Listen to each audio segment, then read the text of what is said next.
I'm Celestine Akpobari. I'm an environmental rights defender based in the Niger Delta, Nigeria.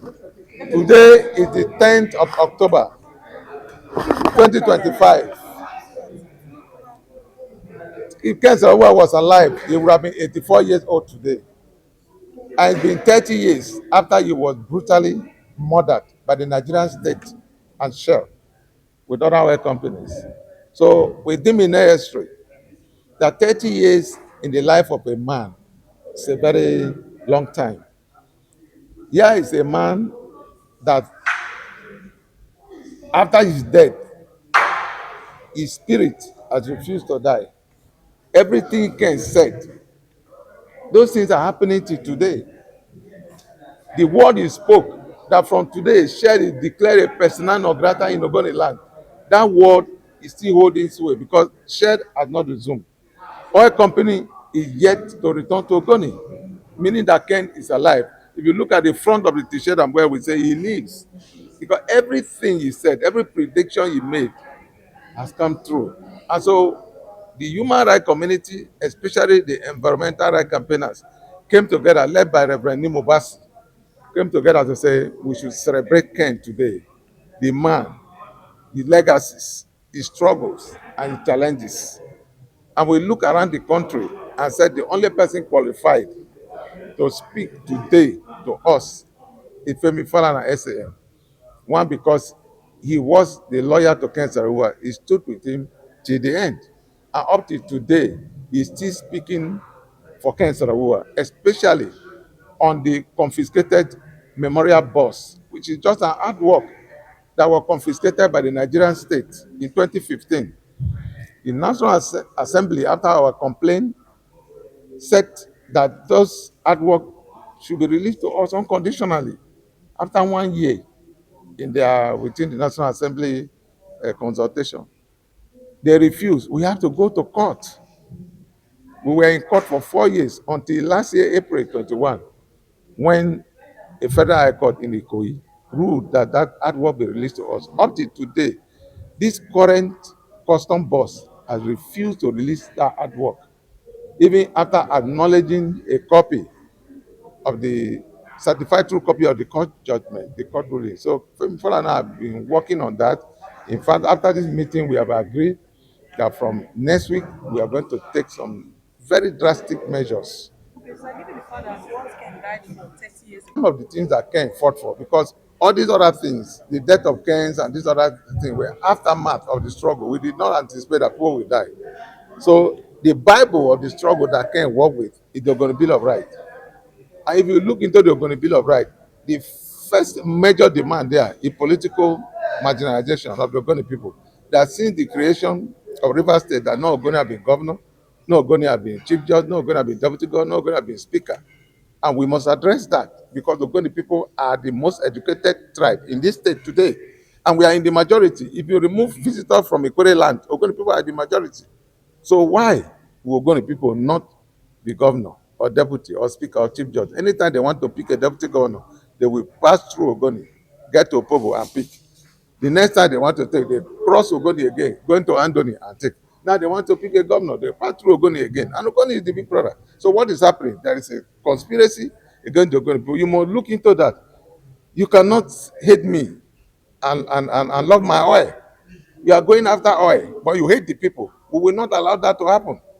This whole thing must be holistic. You cannot carry plaster and put on a bleeding wound. White plaster, the blood must show. So those blood must be removed. They must go to the root of what led to the agitation. Oil production did not just stop in Ogoni. Something happened. You cannot just come now because you want to take oil. You say, I'll give you university. Universities that are giving to girlfriends everywhere. So you have don't be all those are places that you give university. Which oil did they produce? How many oil wells in Abuja that are taking so much money?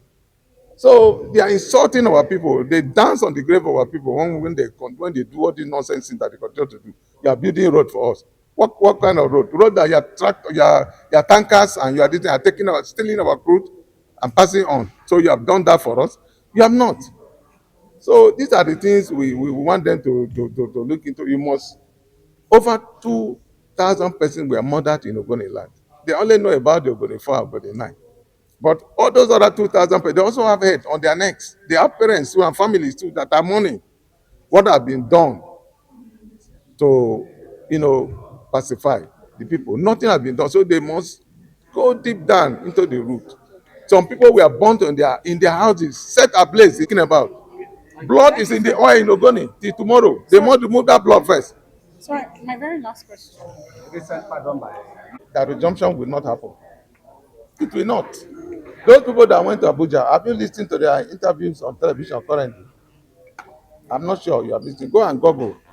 You will see Joy Nunez, she was there. Lagos Agbara was there. Go and listen to their recent interview on Arise. Ogoni people are not jokers. When this country returned to democracy in 1999, two issues were plaguing Nigeria, June 12th and Ogoni issue. June 12th have been settled. In fact, in that 1999, they did not allow any ethnic group to contest for presidency of this country. They have to go to prison to bring Obasanjo Joseph to contest. Olufalaye, Tunji Briwe, Gani, everybody, all the presidential candidates came from Yoruba land. So if you want to settle the political issues in Ogoni, that is the way to go. And I mean, they know what to do if they want to do the right thing. The Tinubu that is gunning for Ogoni, or is a Yoruba man. He knew how the June 12th issue was settled.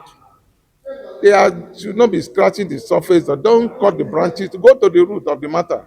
If you are talking about reconciliation, I saw the last meeting he had with the Ogoni leader. You were bullying them, intimidating our people. In the middle of his speech, he stopped his speech and said, "We need access, we need access, give us access. Access to what? Is the way his father's way?" He was bullying our people. Can you bully Yoruba leaders that way? Thank you Are we very are much. we are we children? Thank you, sir. Thank you. We are waiting for them. Sorry, they were still talking. Introduce yourself again. Sorry. As high frame, what are your assurance?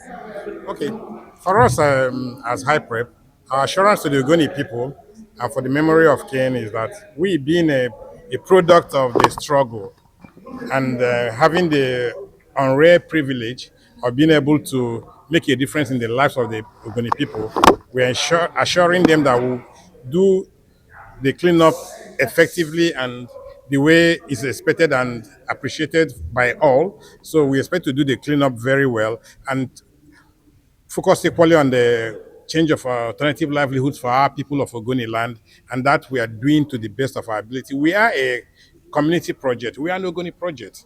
And so we cannot distance ourselves away from the Ogoni activities and elements. So we are here today basically to felicitate with the Ogoni people and celebrate the birthday of one of our heroes from Ogoni land.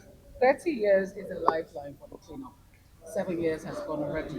Looking at the yardstick and everything expected of HyPrep, how many years do you think HyPrep has covered so far? It's true it's been 7 years or thereabout, but the truth is that we've made significant progress in our mandate as expected by the Gazette setting us up. And so I cannot tell you we are going to wrap up the cleanup and the livelihood changes in 1 or 2 years, but it's significant work in progress. And for some of these, even if you look at the UNEP report, you find out that for things like what we are dealing with, you can't put a fixed date to it. Even the UNEP report says between 25 and 30 years. Probably it might not take that long, but definitely it's significant work in progress, and we're on course. And we have no encumbrances or no major challenges that is preventing us from focusing on the activity. So we are focusing on the activity, and we are sure we'll deliver within that period.